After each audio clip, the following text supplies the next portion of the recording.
Hello everyone, and welcome to this spooky edition of the Halloween Talking Stick Show. So I'd like to welcome my incredible host we have this evening. We have the one and only Galactic Historian, Andrew Bartzis. Hello. Howdy. Howdy, howdy. How are you on this spooky day, Andrew? I am spookerific. Yes. And I'd like to welcome Laura Spooks Massey. Hello. Hi Dale, how you doing? I'm good. How are you doing? Yeah, I'm good, thank you. Yeah, good to be here. And good to have you on. And we've got our first guest this evening for our live calling show. So we had a few issues with putting the Facebook posts out. For some reason, Facebook seemed to be blocking a lot of our access for people seeing our stuff.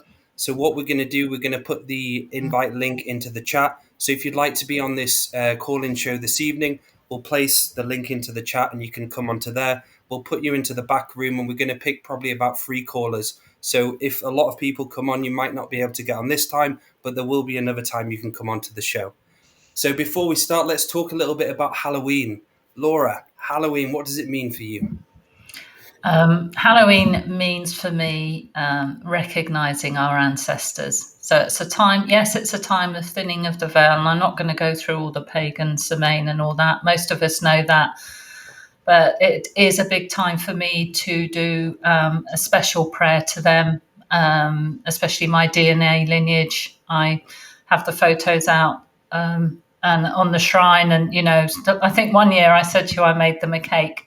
I do an offering and I do special prayers extended to them. And that's what it means for me. And that's something, I think I've mentioned this before, that I've been teaching the grandchildren for a while, that it's not all about being spooky. It's not about being spooky. It's about recognizing our ancestors have relevance now. Beautiful. Beautifully put, Laura. And Andrew, what does Halloween mean for you? Oh, it represents many, many things. There's a celebration aspect to it, which is the tradition of gathering costumes, finding friends, going to parties, connecting to people and places. And then there's the energy value. As Laura said, the thinning of the veil. The veil was thinning because we are entering a time where the sun is no longer as bright as it was before, as our procession of the equinox takes us to the shortest day of the year on December 21st. This thinning of the veil represents opportunities to commune and communicate to those that are on the blue road. It is not just the ancestors. Tradition in esoterica talks about ghosts, goblins, and ghouls, but most of that is a modern tradition created in the mid-60s and 70s when Halloween began to have a commercialized aspect to it. Many pagan rituals have been done around this time because it represents the thinning of that veil. So for me, it represents the time where I get to choose who, what, when, where, and how I commune and communicate with. Over the years of doing this journey, there are certain groups, collectives, and entities that I check in on at this time, finding out how they're growing, and they find out how I grow. And then there is the next level to this, which is, where is the world at? How is the world being affected by the thinning of the veil? In today's modern history, we have things going on in the Middle East and in the Ukrainian areas, but those have been ongoing for centuries, those battles. And those battles are irrelevant to the thinning of the veil. They are trying to force themselves to be relevant. The thinning of the veil is an opportunity for you to commune and others to commune back to you. So for me, it represents communing, and communication. Beautiful. Beautiful, Andrew. And Sean, I'm going to get you into this as well. What does it mean for you, bro? Okay. Great answer, Andrew. That's fantastic. Really... Like for me, a lot, because I live up in Canada. So in part, it starts getting cold around Halloween. Then you can really start to see the leaves fall and the change of the seasons.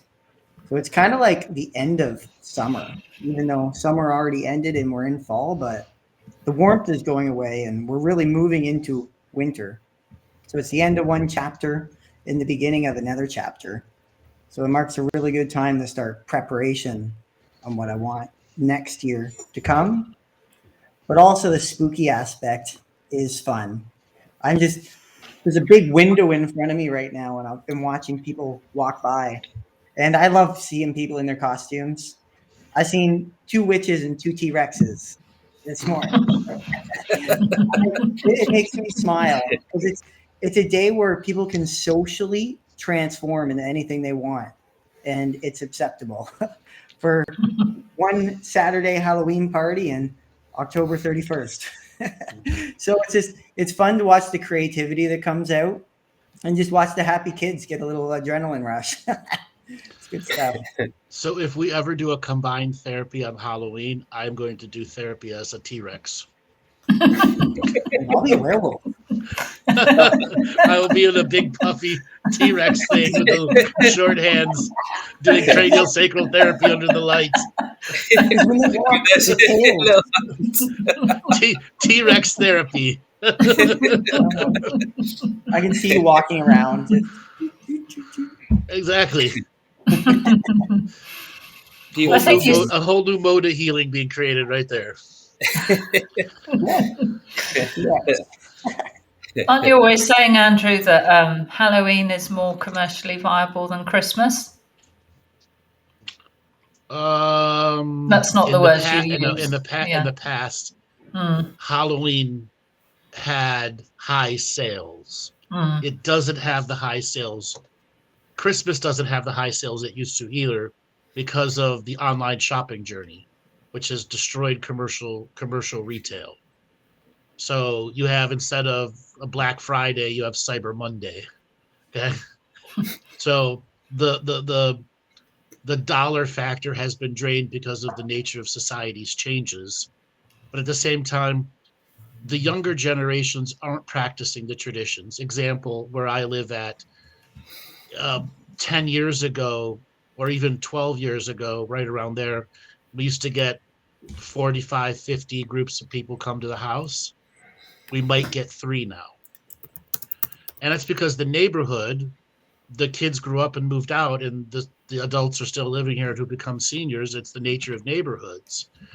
Back when I was young, you used to get 100 in a night. It used to start at 6:30 and not end until quarter to 10. Okay? 12, 15 kids at a time, and you had to buy like buckets worth of candy to take care of them all. And it's ironic. Now you look outside Halloween night, all the neighbors have all their lights out, nothing in a window. It's as if the whole street is dark. Okay. Okay.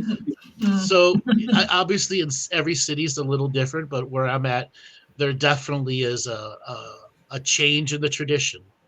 You have so many kids that have allergies now that they can't go trick or treating, or they do what's called trunk of the. A bunch of parents come with candy in the trunks of their cars, and they trick or treat from car to car to car, and they do it at their middle school or their grade school, and that's kind of taken over a lot. Also, where I live, for a longest time, the Kiwanis clubs and the Lions clubs, I don't know if you guys have them in the UK, they ran all those traditional events, and they don't do that anymore. The people that don't volunteer for those organizations anymore, and you have a bunch of elderly people trying to keep them going, and the new people that coming in saying, hey, you got to use modernize with computers. And they're like, why? We've done it all via paper before, and then no one stays. And then the few organizations that do modernize, they don't maintain the educational levels to use those technologies, and things fall apart. Dale, what does Halloween mean for you? I'd say Halloween's a bit of a weird, strange one for me, because it was always earlier on in my life, it was really, I'd say, mystical fun as a kid, going out trick-or-treating, having all of those experiences, which were amazing. As I grew older, it was always a time where there was a lesson for me. It was like after summer's finished, Halloween always seemed to have a bit of a tough lesson for me for a long time, until I started doing inner work and breaking that. So for me, it's a change. It's allowing the warmer part to the colder part, and for me, there's always a big I'd say, understanding of how summer was, where I need to go into winter, and seeing winter as a form of hibernation state, what inner work I need to do, where I need to go, and so on. So this Halloween for me is different because I'm going through a separation. But my kids brought Halloween and the love for it back into my life because I was a bit of a tough cookie about it. I had to stick up my ass. I didn't really like it. I was like, oh, it's all to do with money. But as I had children and started enjoying it and seeing it for what it is, it lifted and healed a lot of my inner child as well. So each year's different for me. This year's a different Halloween because I'm not around the kids and they're doing the trick and treating. But again, it's a change, and like Christmas is for me, it's a change as well. Was that light worker, Dale? Did you have that as well, Sean? I had the light worker stage where, oh, we shouldn't do that. Do you remember? Did you two go through that at all? Picky about everything. Not as much for Halloween, but more about like Thanksgiving and Christmas. Yes. And all the other holidays. Yes, that's it. Yeah. Andrew's coming in. So just to let we've got someone coming in. So in the chat itself, guys, we've got the call-in link for people to come on. And Laura, do you want to quickly tell everyone about the bootcamp product we've got going? Yeah, okay. If you've signed up for Andrew's email, you should have had an email, or you will be getting one soon, telling you about the bootcamp series we're doing. So what we did was get together and put in all our wisdom combined on how we do ceremony, how we work with crystals, how we contact ancestors, everything, really. All the basics that I and Dale came along with Andrew with, what we learned from Andrew right in the beginning. And that is stuff that you don't find out there. You all know that Andrew's teachings are unique. And what we've done as practitioners is taken Andrew's teachings and given our own particular slant on them, which is what he encourages you to do. Right. So we all got together and recorded this with Andrew, and it's out there for you. As I say, there should be an email soon if it isn't out there now. So with this boot camp, we've split it into two products, boot camp A, boot camp B. It's 5.5 hours of everything that we've called in the basic stuff you've heard from shows over and over again, put into one place for you to begin your practice. And the reason we called it boot camp is to put you into that journey of picking up the daily practice. So what we did is each of us have our own unique perspective on the journey that it takes with each individual person. So there's all these tools, tips, and techniques to get you started, to get your engine moving, get your engine rolling. So if you don't see it in email, you can go to andrewbartzis.com. You can go to the shop right there, and it's available right there for you. We also have a light language product that came out 2 weeks ago also. If you're interested in starting that and getting your practice going, there'll be a QR code up in the next to Laura's head for the boot camp. Go on, Laura. Sorry, there we go. Yeah. I was trying to point to show you. I was like...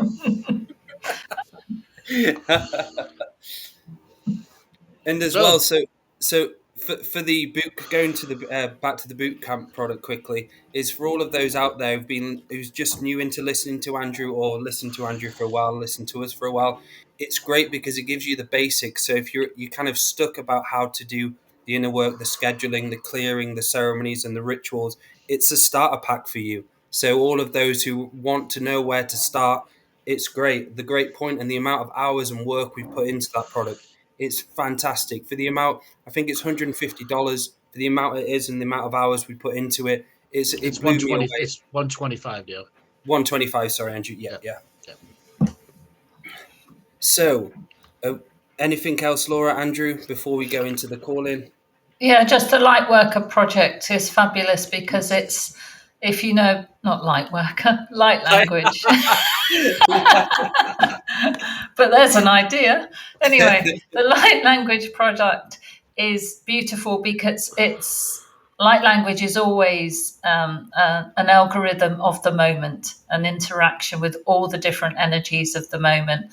And when we got together and achieved that sort of high frequency moments and spoke the light language, it produced a beautiful product. which we hope you'll enjoy and will inspire you as well with your own light language, because that's what happens when you start speaking light language. When we do it with each other, it just inspires more and more to greater depths. And when you combine the boot camp with the light language, you have a powerful foundation to roll into your future. Beautiful. So, guys, are we ready for the spooky call-in show? Sure. So we're first going to get Sean Bibby on. He had to the step show. away. He'll be back in a second. No problem. So we'll then go. Sean can be second, and we'll go for Sean Camp. I'm just going to pop you on. Just going to push. Hello. Hello, Sean. How you doing? Hi, Sean. Ooh, Hey, Sean. spooky. Where are you calling from? I'm calling from Australia. Australia. Ooh, it's late in the night there for you. Lot of spooky stuff. Whereabouts are you in Australia, Sean? I'm in Townsville, so I'm like in the Queensland section on the east side.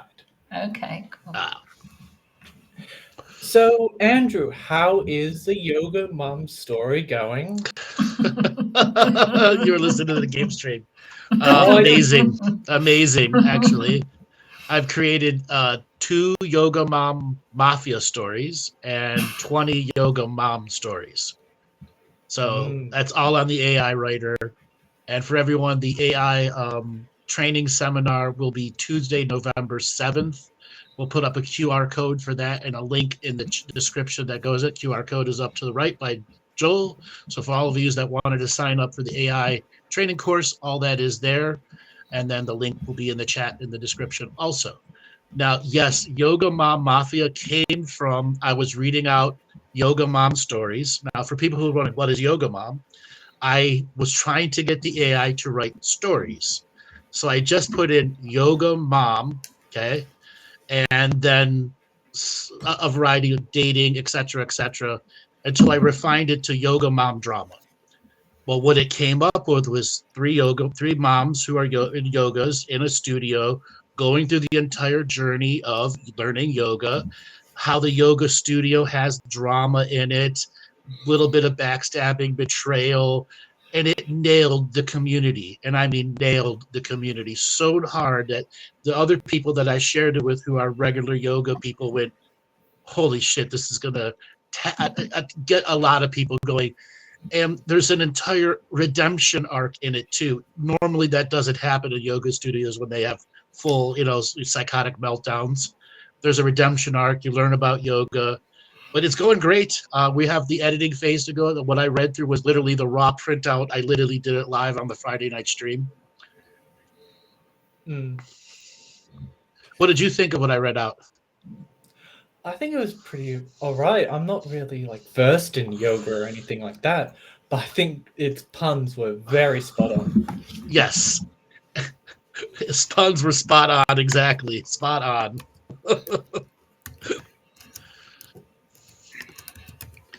How long you been listening to us for? Oh, I can't remember, but I remember a while ago when I was back on this when you're doing call-in shows. I'd like to I wouldn't say apologize, but redeem myself. Okay. Because last time when I called on, I let my ego get the best of me, truly, and that was meh. Well, you're forgiven. I would just like to apologize for that. But you helped me realize, and another person I can't remember helped me realize that it wasn't you or anyone else who was watching who was judgmenting me. It was just my own shit. So I want to thank you for that. Well, we are teachers in many ways, sometimes through self-reflection. And with that, I have nothing else to say unless you guys want to talk about patches or something.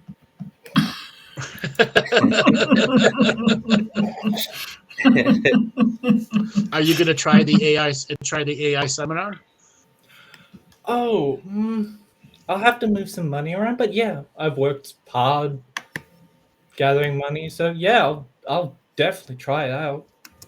I've been having trouble with the website with the links. My internet provider, strangely enough, blocked Zoom and the webinar link, so I have to use a VPN. I was Wow. talking to David about it, so Okay, we'll take a look into that. Well, thank you for calling in, Sean. Great to hear from you. Yeah, you. thanks very much. Thank you. So we'll get Sean Bibinator back on to the show. So Sean, yes, are you everyone. Hold real quick. Yes, everyone. Yoga Moms is real. Okay? Yoga Moms. Yes, There are it 20 is. Yoga Mom stories and 2 Yoga Mom Mafia. Or somebody in the live chat on the Friday night game stream said, "Can you do a Yoga Mom in Italian Mafia voice?" The dialogue. And I said, I doubt it, but I'll see what comes up. And it just, I put in Yoga Mom Mafia Boss, and it created a yoga studio that has a clandestine organization behind it, and they recruit moms to become assassins for it. And it's an amazingly funny. I mean, everyone said right there that's a Wow. B-grade grindhouse movie. Just waiting to happen. Romantic novels are now not just for the middle-aged women, but we have. These aren't romantic. This isn't a romantic one. This Well, this this is No, it's not this is very an action, romantic. right? Yeah. The other ones were like a romance dating kind of thing, but layered with all the teachings. Yoga Mom Mafia is an action story where you learn about yoga and how it can bring serenity to you, even though you're an assassin. Okay. We've got some editing to do. People can go and join the UCM community that want to be a part of the group of editors that we're going to put together for that also. And Andrew, do you want to touch on what about the porta potty one? Oh, the porta potty killer. Yeah. So, in the attempts to get the AI to write stories, okay, what I did was had to go through the keywords, and I want to do a serial killer, and I'm like, let me think, whatever. So I typed in porta potty serial killer drama suspense thriller, and it created the porta potty serial killer, who blows people up in the porta potty, uses construction work sites to dump the bodies into porta potties, poisons the toilet seats, stuff like that, while the cops are trying to catch the porta potty killer. Jeez. That's nightmare fuel, Andrew. Yes. So there are two series for porta potty serial killer. I made 2 versions of the story. And if people are asking, I made 107 stories in 5 days, all around 28,000 words each. I mean, this is an incredible achievement, isn't it, of David Ellis's to produce something like this. Amazing. And this webinar will be mind-blowing, I think, I love what how you can actually do. If anyone out there hasn't tried this yet, you got to try it. You'll be missing out on what's happening. It's just, it's unreal. And I love the inspiration coming from Andrew and David and Laura and everyone listening and reading the stuff. It's seeing them so inspired from it and the creativity. It's my mind gets blown each and every time thinking about it more. It's like there's just what's going to happen next. We had a joke that next there'll be an AI in the room doing your work for you, doing the shows for you. It'll be AI Dale on the show, and no one will know. Yes, if you go onto YouTube or whatever, you get so much negative press about AI and about it taking over the world, and you don't get the good side of it. You don't really hear, not what I've read, you don't hear too much about the good side of AI. And I think, what David and Andrew are showing is how it can be used to, to benefit us. And a bit of fun along the way. There's more and more. Yeah. I can't wait until they have filters. Like they already have it a little bit. Like, so you can, instead of CGI, you can have a filter and it'll turn you into an anime character, or it'll turn you into an alien. It's just high grade filters. So you can start making your own TV show for like next to nothing. Anybody with a cell phone be able to make a quality movie. Yeah. Super cool. Outstanding, guys. So let's move on to the talk, the live calling show, and we'll start with Dibinator. So, how are things going with you, my friend? They are going in all directions. They're just so as you know, if anyone's been listening, I've just opened up my own business and shop in the last 3.5 weeks. So the doors are open, and there is so many life changes happening so fast, and it's almost a race to keep up with them a little bit. So it's really exciting, and also a lot of hard work right now, like pulling up my suspenders to get it all done. So, yeah, brilliant, man. So, how have you been in yourself with all this? I know there's a lot of change, and with so much change and new, having to kind of do something new brings its challenges for yourself. So, how are you feeling inside yourself with all of this and having to go from one experience to the next and having to elevate yourself in a fast way? Because what you're doing is incredible, and we need loads of people out there doing what you're doing. What's it like with you at the moment with inside and everything? Right. And it starts off with some momentum, and then you realize how many things you have to start doing and not knowing anything until you actually start. Like you think you know what you need to get going until you actually step on this, like the starting line. And then you realize all you have to do. And then eventually you see what the responsibility of this endurance challenge becomes, because eventually you're in it for some sort of a long run. So you have to start organizing your energy to be able to create sustainability. And what I've been seeing now, I've had to entangle myself into the social media networks. So like Instagram, Facebook, community groups, and it's taking a lot of energy.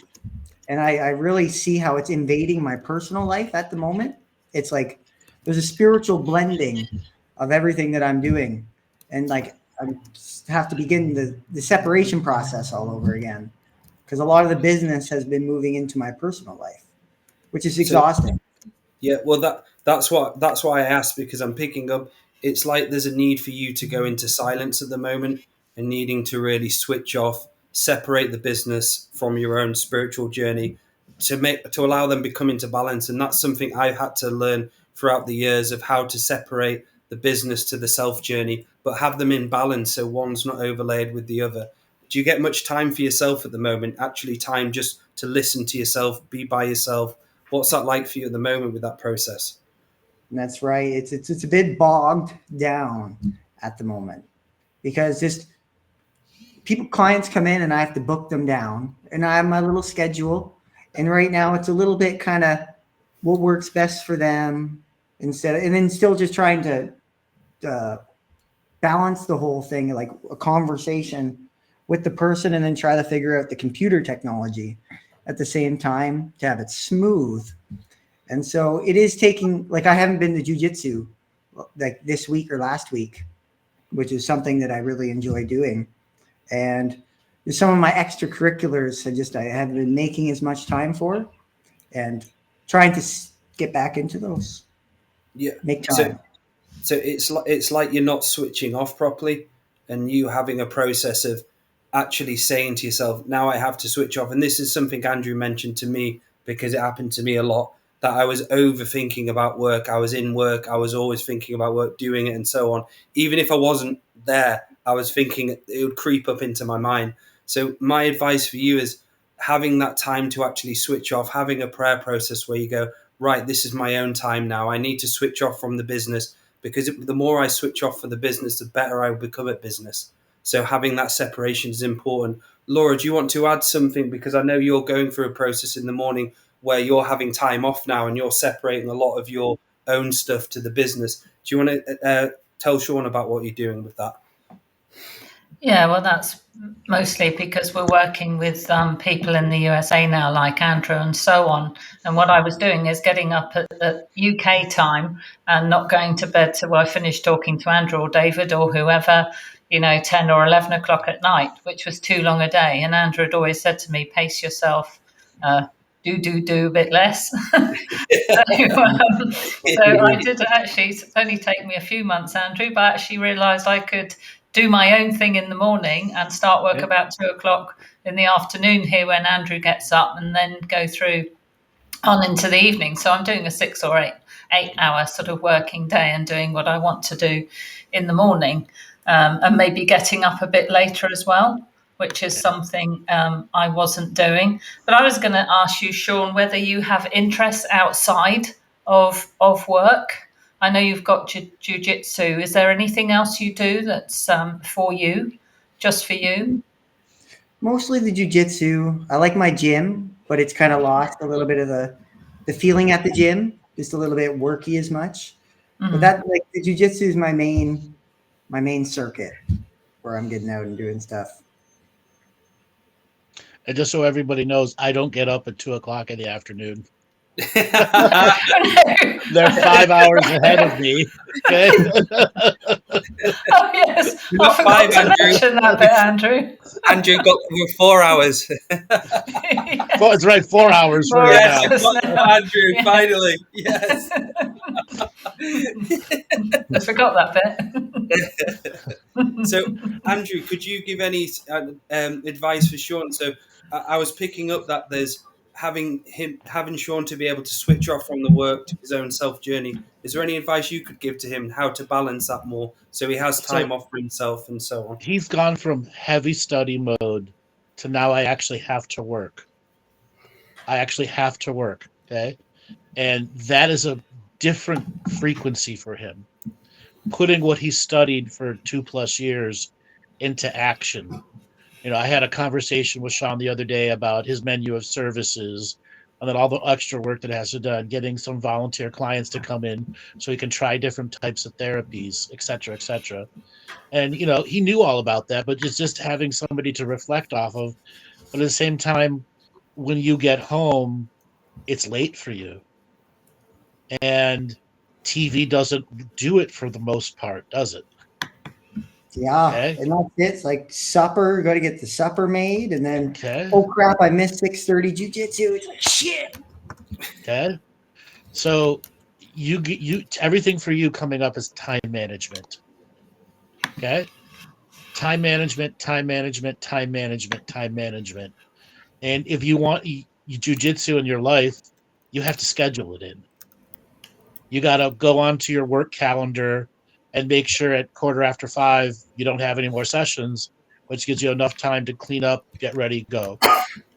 Okay. On those same days, put food in the crock pot and let it come home and it's done. You got to figure out how to work smarter, not harder for you. Those are my pieces of advice for you. And then on top of the work smarter, not harder, and scheduling your actual time to go do things, then there's just the Sean time. Okay. When you work clients on people all day, I mean, I know this because I've been doing it. It's hard to shut your brain off. And you have to find those things that do it. For me, books don't work effectively like they used to, unless it's a really, really good book. Yeah, but then I find I can't shut my brain off because I'm in reading mode. Okay. When you talk 10 hours a day and you just want to shut the hell up and not do anything, you're not going to meditate at that point either, because you've just done 6-7 hours of spiritual work and doing therapy. So doing more spiritual work on top of that just doesn't make sense. So you have to develop a habit pattern when you get home that begins the journey of I'm at home, I'm relaxing my body. I'm at home, I'm relaxing my spirit. I'm at home, I'm shutting my brain down. And it's got to become a mantra to you as you're, even before you enter the house. Okay. Yeah. And that's just good form for you. I'm at home. What does home mean to you? Okay. And then once you actually confirm to the body, mind, and spirit, you're on off time, and you know that there's no more real spiritual work you should be doing because you just did a full day of healings, then you have to discover Sean, who wants to be self-entertained, that isn't necessarily Netflix and snore. Okay? You got to find something that's gonna do it for you, and that means hobbies. Hobbies that you do. Go buy the Lego Death Star. Yeah. Okay. You know, what is it? What 80,000 pieces takes 40 hours to put together. Okay. Erector sets, RC cars, you know, something. Yeah. You have to figure that out. What's right for your journey, artwork, whatever. And it's got to be fun for you in a way that turns your heart smile on to do Yeah. it. Rediscover the joy of fun. I do love going to the comedy club. That's always a blast. But maybe practice a little bit more skit making. That's a lot of fun. Yeah, that's fun too. Practice your own stand-up comedy. Okay. Put yourself in front of your cell phone camera and try to do a 5-minute bit on, acupuncture patients that come to you. I have threatened for years that I would go and do a stand-up tour of all the weird freaking clients that I've had, and no one would believe. No one would be like, "So, like, what do you do?" No, I'm a psychic. He's just a comedian making that up. Okay. So, Sean, I had a very similar conversation with Andrew. I think it was probably about 8 months ago. And I remember on the phone to him and I was like, "Oh yeah, I'm just chilling out today." And he's like, "You're not chilling out. You can't switch off." And I was like, "Yeah, I can." Then I actually realized I don't fucking switch off. And I started to get back into skateboarding again, and started to do actually hobbies. And oh my, it completely changed it for me. I was actually able to actually switch off doing the skateboarding completely from spirituality altogether.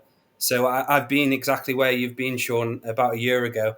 And it really helped me getting a hobby, getting back on my skateboard, getting out there and just really trying to switch off, observing the body when you're not, and seeing how you are. If you're thinking about work, tell yourself, no, I'm having to shut this off. This is my time. So yeah, I know exactly. I've got it, Sean. Sean's a big kid. Sean likes skipping. So I remember skipping down a woodland path with Sean in Scotland. Yes. I may remember that. And you were climbing all over the rocks like a big kid. You need to do a bit of that. So, Dale, about the same time we had that talk, we talked about our inner asshole overschedulers. Ah, shit. We have to warn Sean about this one. Okay? Everyone has an inner asshole that will overschedule you. Be wary of that inner asshole. The inner asshole character. Yes. The overscheduler. Remember that one, Dale? Yes. I remember working all the way up to the day before you left for Scotland. Who put that in there? Me. Because I remember saying, "Who the fuck booked that?" And I was like, "What a dick!" I was like, "What a dick." And it happened again. It actually, not long after we had that conversation and I had that understanding of it, I actually started to do it, and I had to go back and change all my dates again. I had to rearrange shit, and I was like, "I'm not letting you fucking win. I'll have this over me anymore. I can't.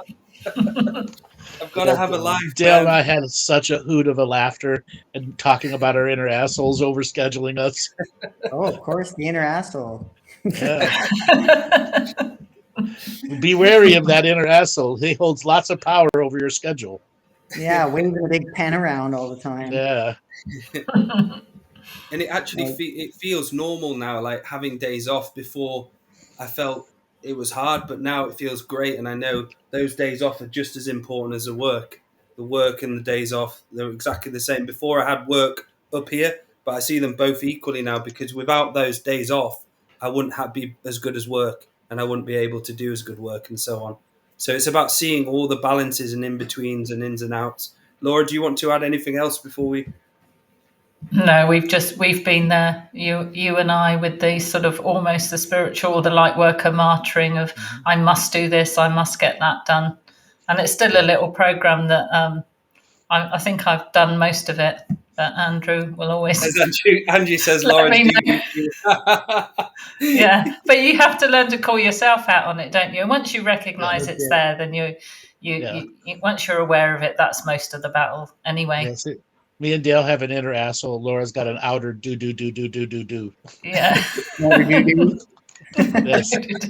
Yeah. And I have to say, Laura, you've done amazing dealing with it, and I've watched you just go, no, I'm not going to do. Yeah. I might go the other way now, Andrew. Exactly, go the other way now. Exactly. to balance it. But sure, I mean, you've had an amazing journey, and what you've achieved has been incredible. Yeah, it's going through the changes, and it's invaluable to be in this spot right now with the three of you right there, because I can say these things to myself, which is great, but it's also nice to hear it from, especially from you three, right? Yeah. 3 years ago, Sure. Sean had a session with me, and he was in a cabin in Vancouver Island with a cat. Yeah. Hair down here, And look at very you. inflexible. Yeah. Opening your own acupuncture business in Toronto, Canada. Yeah, How's that journey feel for you? it's Is it even truly set into you? it's setting in because I feel the potentials. I feel the Yeah. pull.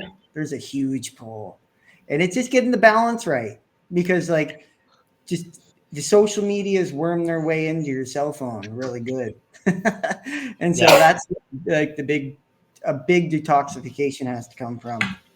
But that's all part of a process when you do new things because they're hard and they're tough and they cause stress because you've never done it before.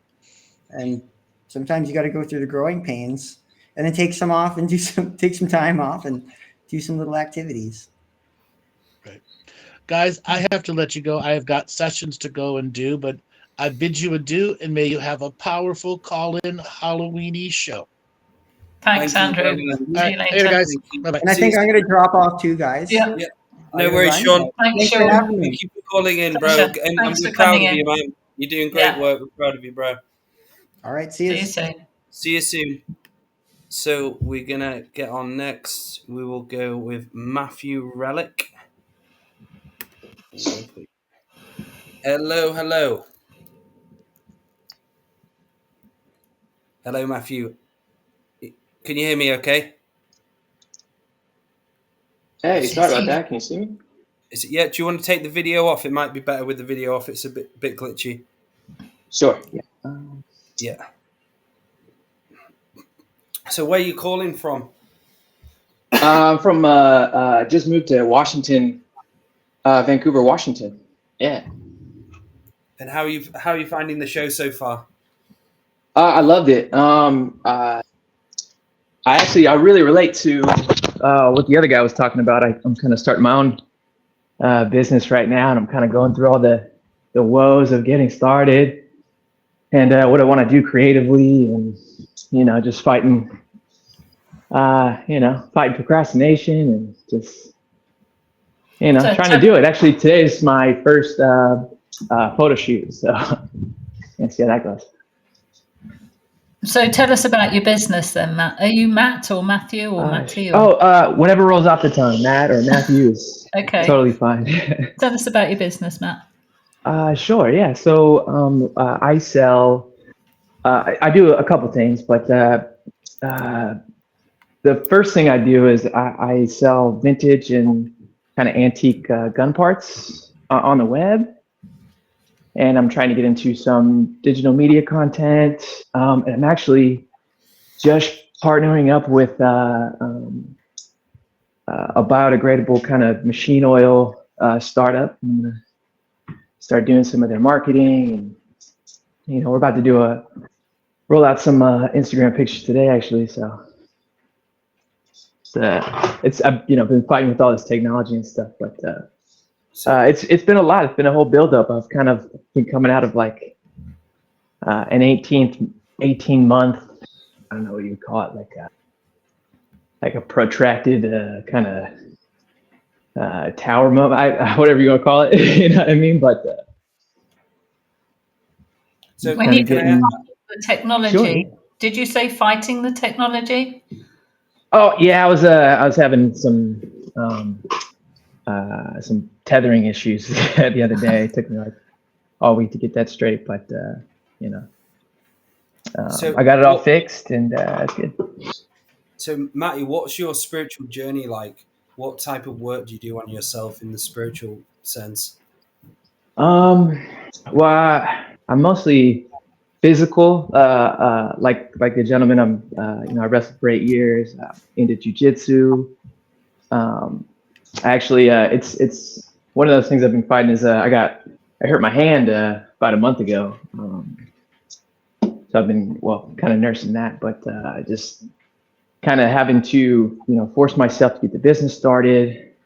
Also, kind of neglecting my, my outlets, which are, typically exercise and, to be honest, I'm really just starting to like define what my spiritual practice would be.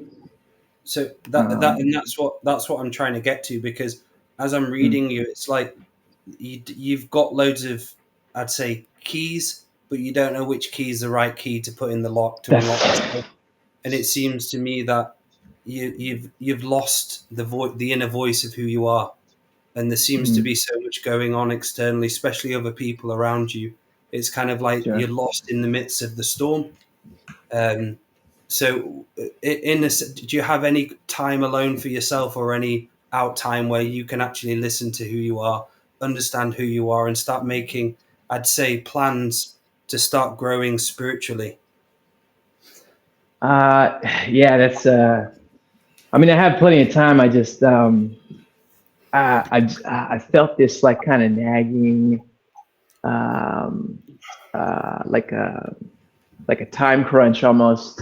Because I've been in this kind of the same situation where, like, I built up all this kind of momentum, and then something will happen and it'll kind of knock me down 2 pegs. So, and I think what I'm kind of starting to figure out is how can I combine a spiritual practice to keep my mind healthy through the bad times, because I mean they're always going to come, right? But at the moment, I have lots of time, and I'm kind of mostly devoting it towards the work, and starting to see like kind of the errors of only that type of focus. So I'm going to ask you a question here. So what are you afraid of when it comes to spirituality?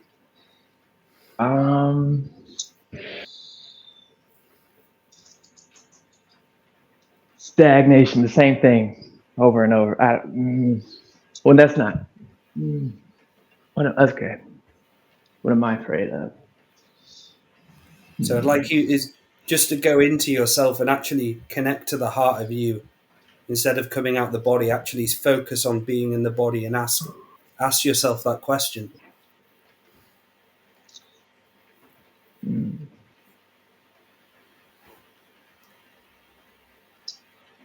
I guess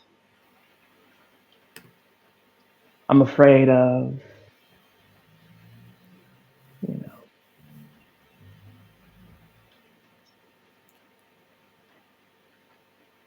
So I feel you're afraid of owning your own power. Yeah. Does that sound about right? Yeah. Laura, do you want to come in here and offer some advice about owning his power? Yeah, Matt, do you feel that you're caught in these like mental thought loops that are just leading you down the same track over and over again? Yes, but I mean, at least I kind of recognize them now. Cool. So and I try to stop them. Yeah. That is really good that you're recognizing that and doing and taking some action to come out of that, which is often making different choices. So I'm interested, what drew you to spirituality in the first place? What's the spark? Where's the passion spark? So I kind of, Andrew was kind of like my first introduction to all this stuff. I think probably like 2018. And at first it was just fun, because life had become monotonous. There was kind of a span in my life where I couldn't really walk for about 10 years very well.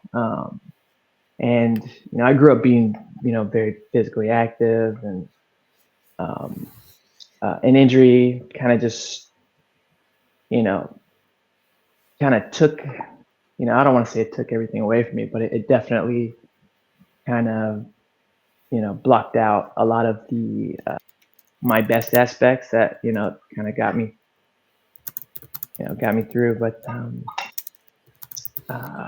sorry, what was the question? Yeah, sure. It often with Andrew, it's something like some little thing that a daily practice or something, and it's also in the language he uses. So for me and a lot of people, the language that he uses can be like a good trigger to get you on your journey. And I was suggesting that if you've lost a bit of passion for that, because you said you've got plenty of time, to do daily practice and stuff like that. Are you lacking inspiration to do the daily practice? I guess what I'm trying to do is I'm trying to make my work that outlet for me creatively. And it's just, having to deal with all the extra, sometimes gets in the way of that creativity. So, one day you can't do 32. Mm-hmm. What was it like for you during your teenage years? Early teenage years were great. Probably, I had a great childhood. I had, plenty of friends, inspiration, but at 18 years old, I kind of, like I said, I kind of lost the ability to walk very well, and it kind of, it kind of took away most of my identity, I guess you could say. But so this is the issue. So it's about you having to go back and start doing some sort of ritual focus point on that area where you lost your rhythm, you lost your voice, and start giving it back to the person who went through that. Did you say you lost your walk? Can you explain a little bit more about that?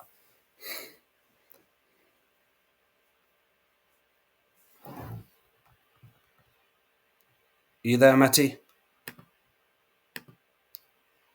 Hello. I think we've completely lost him. Matty, are you there? Hello. Okay. Matthew, are you there? One more time. Yeah, we've lost him. So we'll go on to the next caller. So we'll get Jesse in. Hey, Jesse. Hey, can you hear me? Yes, I can hear you just fine. How are you doing? Hey, Jesse. Wonderful. Hi guys. How are you? Yeah, really good, thank you. Matty's actually just come back on. Okay. So probably best to do is we just get him on for a few more minutes and we'll get you on just so we can finish this now. He's actually back on. So I'll just put you into the room. We'll get you on straight after. Thank you, Jesse. There Matty, he is. there we go. Hey, sorry guys. Hey man.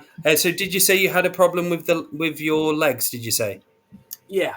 Yes. Yeah. So this is what I'm picking up, which has really enabled you to actually start having a process of hearing yourself, being yourself. I definitely think you're going to have to start doing ritual and ceremony to that area of when you're able not to walk as well, and start fortifying that past self with the healing he never got.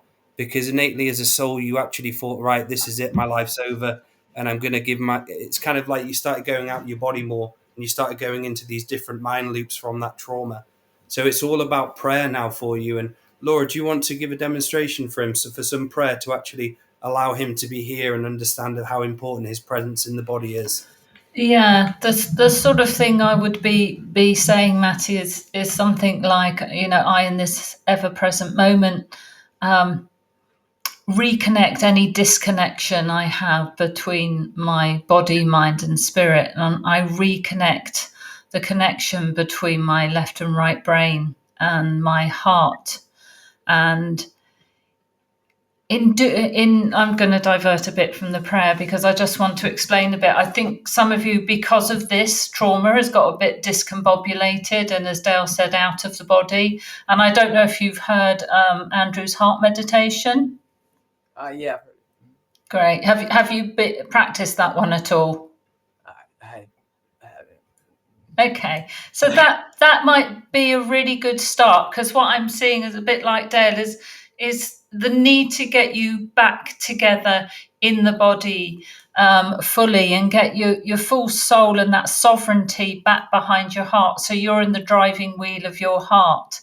So offloading some of the programs, and you've obviously been noticing some of the repetitive programs that are working in you. And once you start to work on those and offload those, you can literally start to pull and feel more of your soul, more of your authentic self coming into the body. So you could do a particular prayer or practice that will pull that down. So you've probably heard Andrew talk about taking the left and right hemisphere of your brain and overlaying it over your heart. Have you heard that one? I don't. No. Remind. Okay, so it's a visualization. And if you just see that and do that, I don't know how you like to do your prayers, however you like to do them or your meditation, but it's seeing the left and right sides of your brain overlaid over your heart, and then putting your face, your image of your face over your heart is your I am presence. So what I'm looking at is you're a bit like all over the place, and I'm trying to see you put back more in the body so you can get that greater groundedness and that greater connection, so you can feel more in the body. And do you get any treatment sessions at all for anything? I don't exactly know what the problem with you was with your legs. I'm sorry, I might have missed some of that. But do you ever have anything like craniosacral therapy or anything similar? No, I do a lot of just kind of my own work, but Okay.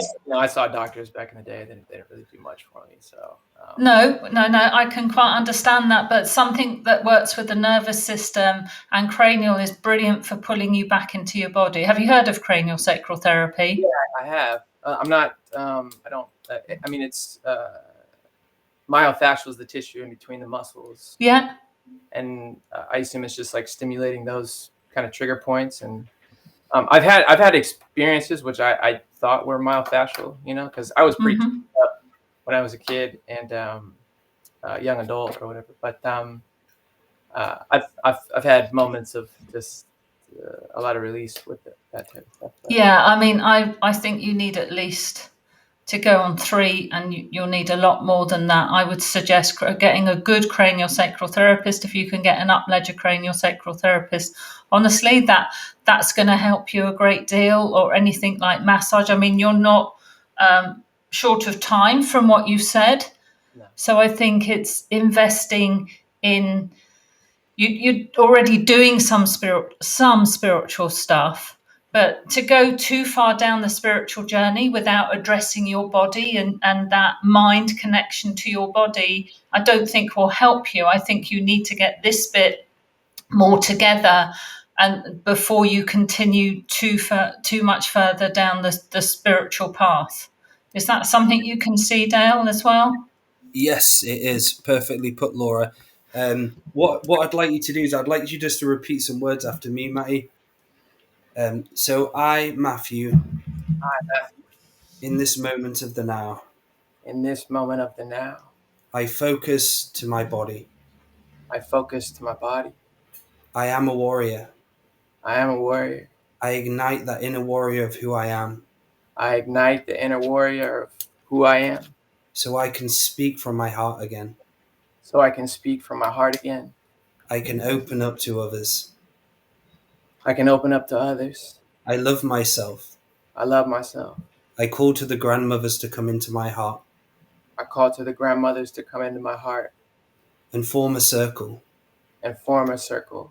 Of remembering who I am. Of remembering who I am. I value myself now. I value myself now. I clear out all of the projections around me. I clear out all of the projections around me. I say no to you. I say no to you. They are false projections. They are false projections. Of who I am as a person. Of who I am as a person. I am an infinite source creator. I am an infinite source creator. And I begin this journey of self-love. And I begin this journey of self-love. So every brick which is laid in front of me. So every brick that is laid in front of me, I'll begin to walk this rainbow bridge I'll begin to walk this rainbow bridge of self-love and self-healing. of self-love and self-healing. I call to all of those versions of myself I call to all those versions of myself who limit me as a spirit. who limit me as a spirit. I give you now the middle finger I give you now the middle finger because my soul is stepping up. because my soul is stepping up. This is my victory now. This is my victory now. I'm no longer faking it to making it. I'm no longer faking it to make it. And I'm going to walk my talk And I'm going to walk my talk with courage and passion. with courage and passion. I'm ready now. I am ready now. And I'd like you just to allow kind of like a rainbow energy just to go around the heart and just reminding you of love, reminding you of why you're here. Remembering the very essence of who your blueprint is, the beautiful soul you. This is what you've got to show everyone now. This is your spiritual contracts and your evolution, your elevation. Coming on this show here today, you're no longer faking it, my friend. You're going to have to do the real work, the true work, and actually start holding yourself accountable for this work. And start saying that every day to you. I hold myself accountable for when I'm avoiding it. I'm going to start doing the inner work, going back to the state where I went through that trauma and seeing it and sending that person a healing, a treatment. Learn Reiki, learn psychic surgery if you haven't. Start fixing that past and not allowing it to hold such I'd say it takes away your energy all the time.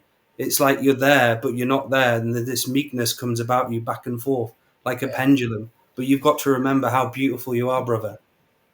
That you're no different than anybody else. And if anybody tells you that, you tell them to fuck off. Or if anybody projects on you, you tell them to fuck off.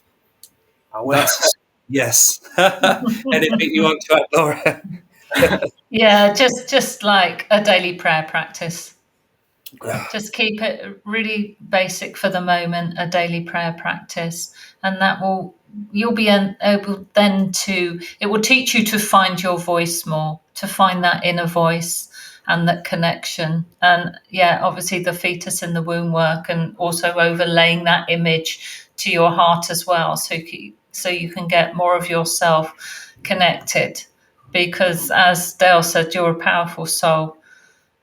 But you just need to get it all together and get it all working together and connecting, and you can do that. I appreciate you guys. Appreciate you too. Thank you for calling in, man. Thank you so much, Matty. Take care. Take care, Matty. Thank you, guys. Bye. So before we get the last caller in, just to let you know, I will be running a psychic surgery training course on the 17th and 18th of November. So if you'd like to learn how to use soul retrieval, sending treatments backwards in time, forwards in time, how to allow yourself to bring the soul back together piece by piece, I will be training in psychic surgery. I'm just going to put the poster up here, which gives you the dates wherever it is. There we go, Joel. Thank you very much. So if you'd like to learn this journey with me, I am also offering a free session for those who sign up as well. So it'll be on the 17th and 18th of November, 6 p.m. till 9 p.m. UK time. It's all about elevation. Psychic surgery has transformed my life beyond words. The amount of sessions I've done and the amount I'm learning more and more, it's an honor to be able to share this with you. So if you're feeling like you want to step up and learn the energy healing skills, how to learn energy mastership, how to start reading people, how to start reading energy, seeing energy, sign up to the Soul Surgery training course. Thank you. So we'll get Jessie on, Laura. Oh, yes. There we go. Hey, Jessie. Howdy ho, everybody. Howdy ho. Halloween. How are you on this spooky day? I'm creeping along. What's happening in your world, Jessie? Yeah, I relate to both the other callers, and that was beautiful, by the way, Dale. Revocation you just did. Or I'm a lot's going on, different directions. I've been trying to do the best I can with the advice that you guys gave me the last time I called in. Getting out and away from the noise of my living situation and taking some time in nature, doing some revocations more, just trying to commune and, just connect with the ancestors. But I'm definitely feeling, I'm definitely going through, this last month has been a whole lot. Trying to shed off those negative or, dense mental energies still. I'm definitely going through that. Since the last time I talked to you guys, right after I found out that I am pregnant. Oh, wow. So I've been... Congratulations. Well, thank you. I've been going through all the feels and all the, symptoms and, just trying to sort out and navigate through this transitional time. So when did you call in? I'm thinking back. It was it was probably the very end of September or the very beginning of October. Yeah, I remember you, Jessie. Didn't you live in a very busy household? That's it, Laura. Yeah. That's me, and I'm still here, and that's kind of, it's an ongoing stressor that I keep remembering what David said, is like, you keep negating your own ability to outcreate it or to, get yourself transcend this whole situation. So trying to keep that in mind, all while just, going through the financial struggles. That's really the head of it all, So when you say financial struggles, so can you elaborate a little bit on that? Is it just lack of work coming in, or what is that all about? I'm out of work. My boyfriend's like out of work, but he's been trying to launch a surf product. It's all these big, great, exciting things, but like currently in our very real current situation, I mean, we're months behind on bills, and I need to find a job. I can't afford basic things, groceries and bills, and I've got a lot on my mind with things I'm going to need to be able to afford. Just keeping myself healthy during this pregnancy and giving myself all the things I need. I'm just at a place where I can't do the webinars or the trainings or the massage or the cranial because I can't afford it. I'm like negative in the bank, and I'm stressing. We're going to get some financial aid tomorrow, so we'll be able to catch up. We're just playing catch up for a long time. So it's a struggle. Did you say your partner is got a business at the moment but not working? He's just got he's trying to kick off his own business. Sorry. Yeah, we're trying to kick off a business for quite some time, and there's some really great things about it that we feel it's just going to launch and take off, and we're trying to put all our eggs into that basket, and really do it right and learn all the ways to market ourselves and really brand and get more content going and get really involved with it. But we're at that pre-launch phase where, kind of with some things, but yeah, hoping for the best and stuff. It is always a difficult situation, isn't it, Jessie, when you're in survival like that, to find the encouragement to do any sort of spiritual journey at all and to do any sort of daily practice, which I understand because the survival and the financial survival that you're in sort of becomes the main factor. And in some ways, I usually do say to people to try and get their 3D life a little bit in order, before going, like we said to Matty, before going too far down that spiritual route. Now, you want or you'd like the universe to work with you and co-create with you a better life. So I'm not saying not to do any sort of daily practice, but I think when we're worried about how we're going to eat and survive day to day, I think we have to address those basic needs first. Mm-hmm. Would that's just in my experience, because it makes the spiritual journey, that when I say that much more comfortable. Not all spiritual journeys are going to be comfortable, but I think we can sometimes go too far into spirituality and ignore our basic needs. And I wouldn't like to see you doing that. I would say the most important thing you've got financial help coming, and securing a really solid base for you and the baby for the future would be my priority at the moment. Yeah, everything has been my every thought every day is just, looking for jobs, trying to figure out how I can get myself out there working, helping with launching this company, also delegating my time so that, it will pay off. But, I do have to be earning a consistent income.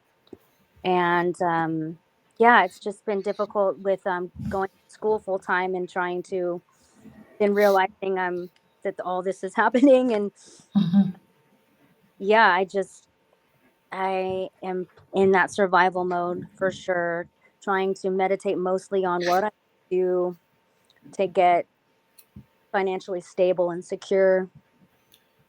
I think the main thing here is for you to look into simplifying things and taking one step at a time. And the husband or the partner who's obviously have the business but is not taking off at the moment, to actually simplify, all they need to do is start going out there, getting some work, getting some money behind them, and then finding the time throughout that to actually elevate the business when they've got money behind them.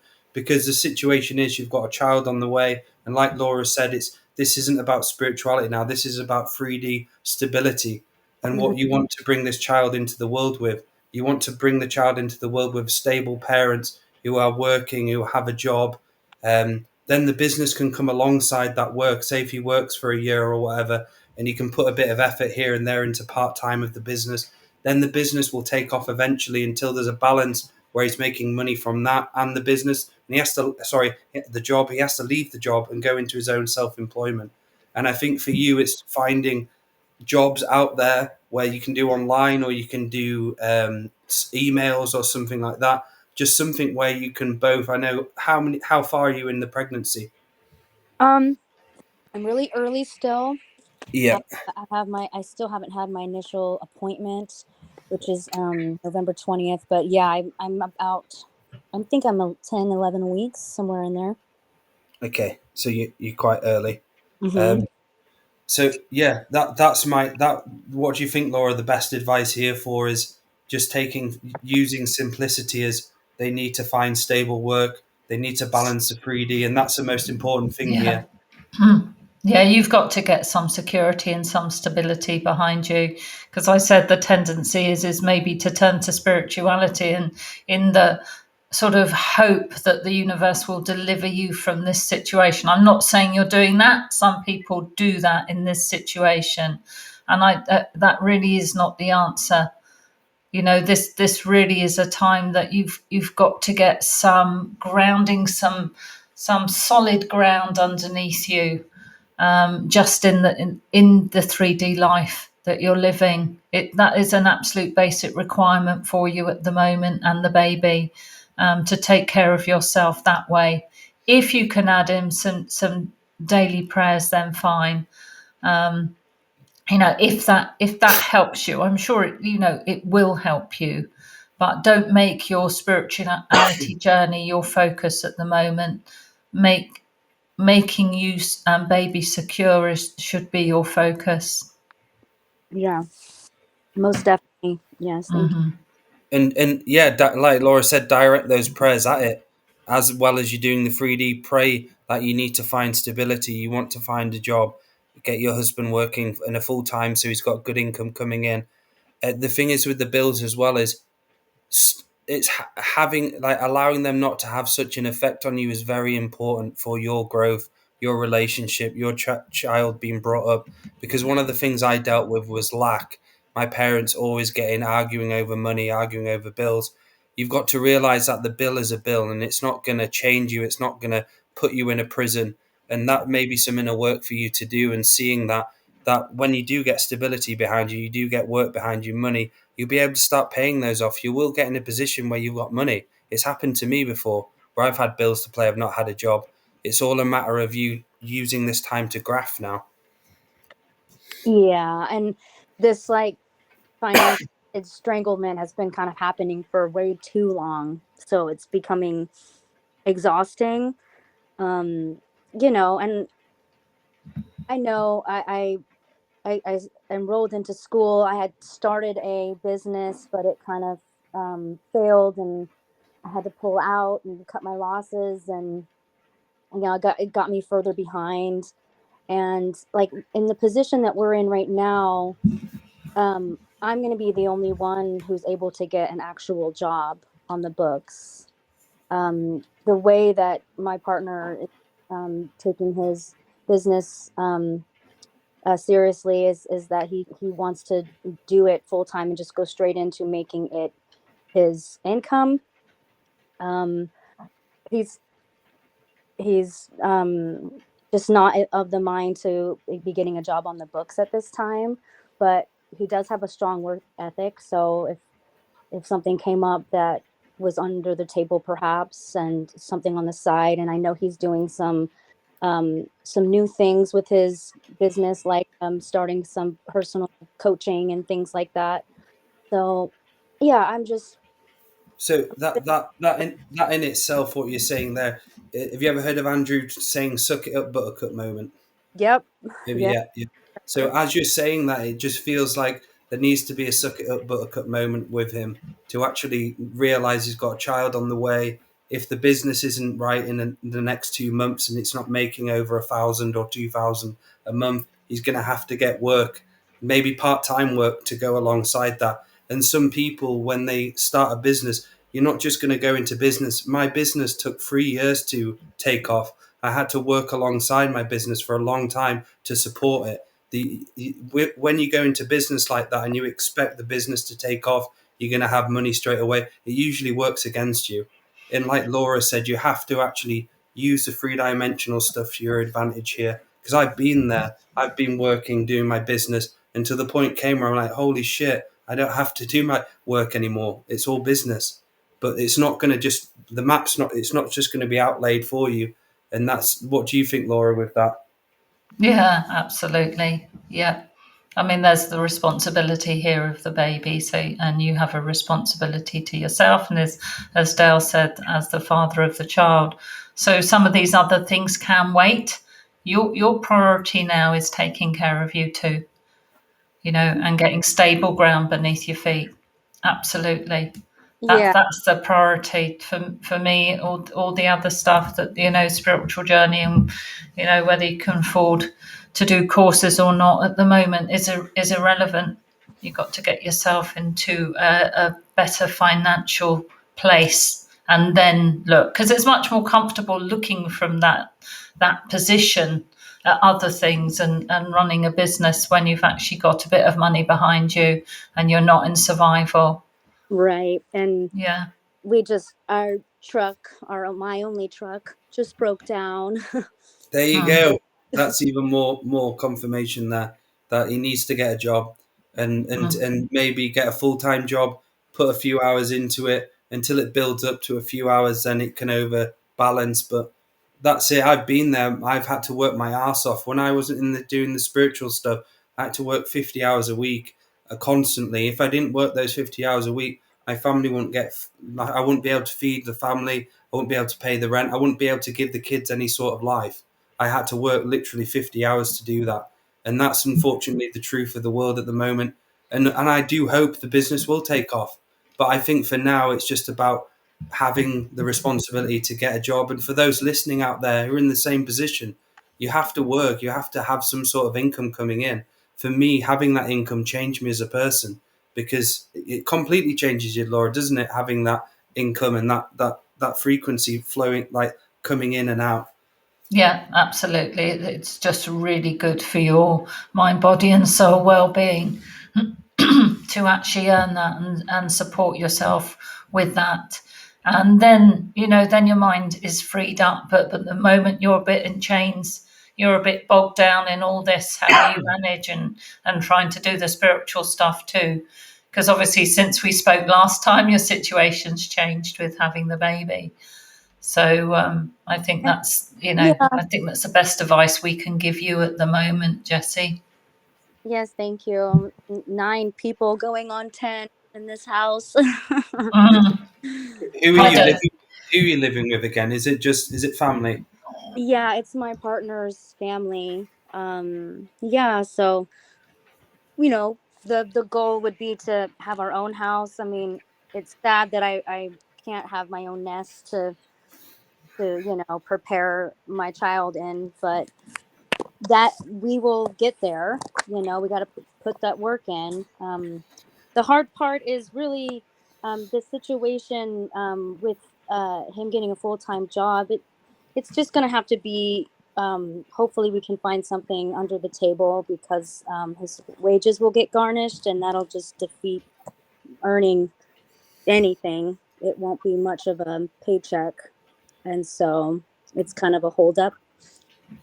Well, that's it. And if he got a full-time job now and you found some work and you actually said, right, we want to get our own place when this child's born, you could do it. If you actually put the time and effort, and just imagine having the baby and going home to an empty house where it's your house. I imagine that every day.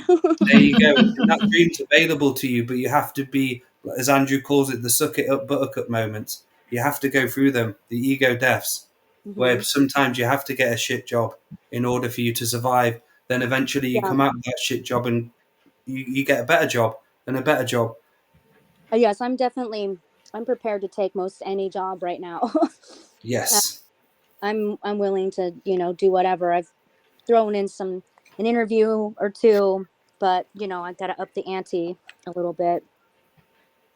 And it's been hard to just not having that motivation, because I feel really ill. And I'm just like, blah. Do you feel what with pregnancy? Yeah, I've just been type stuff. Yeah, just all day, every day. So that's when you need to have a word with your partner and just say, I need help. I need you to be, I'm the one pregnant. You're going to have to earn some money and we're going to have to get out where we are. I'll help as much as I can, but this has to be a team effort now. The business, is it working, not working? You have to be honest. And I think when you actually start doing those steps, your life's going to be different. And it'd be great if you called in 6 months or 8 months and you were like, I've got my own place. We've got the job. We did it. That would be brilliant. You can do it. You can do it. I think the turnaround for you, Jess, is to make some self-empowering choices, not disempowering choices. Make some self-empowering choices that put you in charge of your life with your partner, and him to make some that put him in charge of his life, because you seem to be at the whims of maybe your partner at the moment, or his family, or your place of living, which makes you fall back into I don't want to where you're not really in control of your life. And it would be really better if you were much more in control of your life, to make the decisions that made a difference to your life. And then the spirituality path. Do something that's self-empowering for you. Like if you could earn a little bit of money, earn something for yourself. Self-empower yourself, and it will make you feel so much better. Oh yeah. Can you sort of feel the difference in the energy between letting everything else affect you, like where you live and everything else, and then suddenly, like, the ball's in your court now. Okay, what can I do to where I can make my own choices? now and self-empower myself. And it's such a different feel to it. It's such a different change of energy, and it makes you feel so much better. And I know you can do it. Yeah. Yeah, I had a great little meditation this morning on just changing my mindset. I'd been stuck in the doom and gloom for a minute, and changed my mindset. Like, I forget, oh, that's right. I do have a choice here on how at least to train my mind for positive thoughts, that I'm still growing and I'm still expanding in every way, and everything will be okay. And whatever it takes to be okay, I have what it takes to do those things. And telling me that myself that. And and not just tell yourself that. Make those self-empowering choices. Think about a choice before you make it, and ask it whether it's going to add to the greater you, right? Not anybody else. Is it going to add to the greater you on your journey to self-empowering yourself? Yeah. Okay. All right. Well, thank you. Yeah, great speaking to you. Yeah, someone's put in the chat, go Jessie. Definitely. Go Jessie. We're doing it. We're doing it. You can do it. Yeah, you can do it. Self-empower yourself. Thank you so much for calling in, Jessie. Yeah, thanks, darling. Thank you for talking. Cheers. Take care now. Happy Okay, bye-bye. Wow, that was fun. That worked really well. I'm not going to lie. I know it's hard to get in sometimes, but this calling show worked really well with just putting it in the chat. Yeah, it did. Probably the best way to do it, isn't it? Yes. Did who asked that question way back here? Shane, are you still with us, Shane? Shane asked about. He asked a question, but he didn't actually put the question in. Well, he has a question around reincarnation or our thoughts around it. So my thoughts around it are: we have a reincarnation system on Earth, and you can just get this from Andrew, actually, not all his teachings, but it feels right for me. And you can be a reincarnating being or an incarnating being. So a reincarnating being, I think, is one that gets caught in the false light matrix, really. You keep coming round again, without actually getting any. I think you do get life reviews, don't you, Dale? But a incarnating being doesn't get caught in that loop of servitude. Is that a good way to explain it? Yeah, perfect. The reincarnating cycle, like slave lives after slave life, war after war, until you actually become sovereign and bypass the reincarnation and enter the actual natural incarnation grid, where you're able to actually choose after the life review where you want to go for going forward. And this is why it's important: self-mastery, self-healing, self-nurturing, because you can be born in the reincarnation grid, but you choose to use self-mastership, self-leadership, self-responsibility in this life, and you can change frequency. Like, I've actually had my blood change. My blood type changed in my life because I changed as a soul. I became from reincarnating to incarnating, and people do it all the time. It's just a matter absolutely. Yeah, when I was, I had one of my dark nights of the soul, a shaman's death, and Andrew said to me, he helped me, but I needed to really claim my sovereignty. Otherwise, I could have been back, he said, in the reincarnation system, and I came in as an incarnating soul. So it is something, as Dale said, you can change it, but it's about keeping you, as Dale also said, it's about your sovereignty. I don't know if you can choose. You can choose your next. I'm just reading his question now. Well, no, you've got to do the inner work. So if you can get yourself out of the reincarnation system, get your soul out of it by choosing sovereignty and doing that work all the time. And it's not just about sovereignty for a few months. It's about sovereignty long distance, able to actually stay on the journey without falling on, falling off, falling on, falling off. That's what incarnating means, to be able to actually have a journey where you're balanced, not overloaded with it. And just trying to figure yourself out the best you can. And we all have the addictions. When you go down the addiction path, you go into the reincarnation grid straight away. And that again is just a reincarnation, lifetimes bleeding through as well, and the karma, what's imprinted in that as well. That's a basic view of it. I'm sure Andrew could expand next time he's on. Wow, what a fun show. I've really enjoyed this was. format, and I think we should be doing more of this. Thanks everybody in the chat. To freestyle rap with Laura doing the beat and Dale doing the rap. Oh, Orange Lambda. I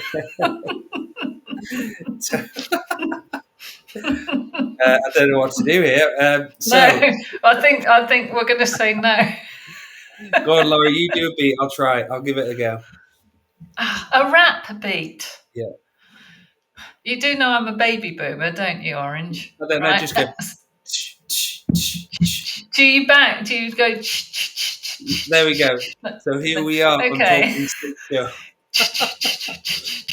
Even the time is low, but I've got to go.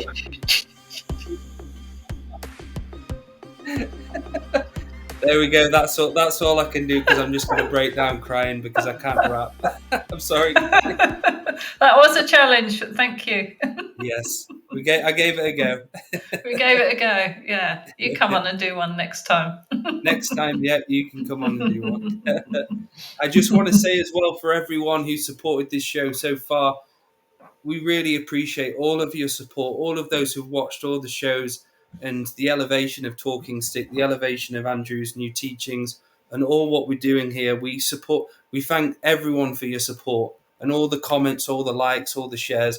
We really appreciate you. We really do. And we love all this feedback. Laura, anything you want to add there? Yeah, I think that's a great thing to say, Dale. Yeah, thank you. We do love having you all on. It's always a learning for us too. We're always learning something new. We don't sit here and profess to know everything. And I know that we do repeat or come out with Andrew's teachings, but that's how we've been trained. But we also put our own take on it. And we are practitioners in our own right, as you know. So we do have some experience, but we always appreciate, well, quite a lot of experience now, but we always appreciate you coming in and hearing your stories and what's going on with you, because in this spiritual community, we can all learn from each other. And the whole point of this is to evolve our souls, align with the natural organic evolution. So thank you. I just want to add something as well. So when you get like Native American traditions and their elders, all the elders pass down the teachings to the next generation get the next teachings. Unfortunately, in this world, there aren't many oral traditions and teachers out there. And obviously, Andrew Bartzis, incredible person, incredible teacher, and an inspiration. We all need teachers. We all need mentors. And this is the issue with spirituality, is that everyone thinks they can just do it on their own, and they never ask for help. They never get anybody to come in and help them.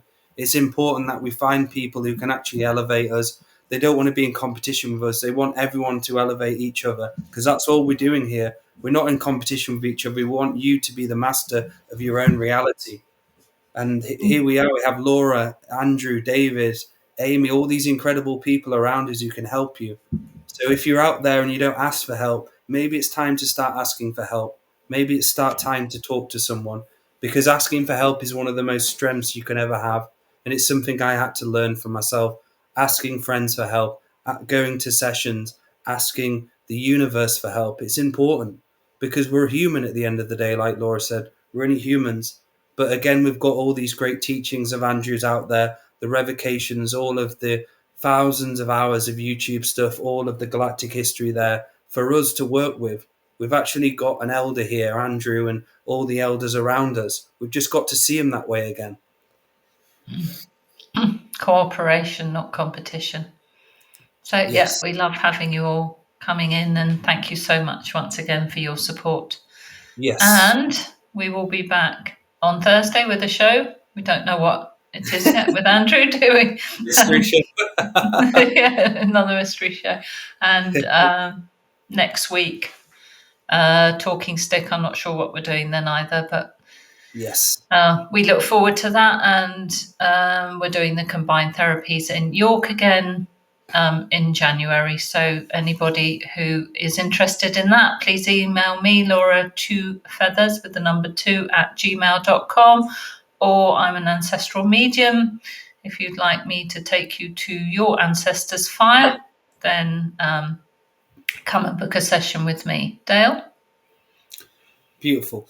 If you'd like any psychic surgery sessions, head on over to daletobin.com.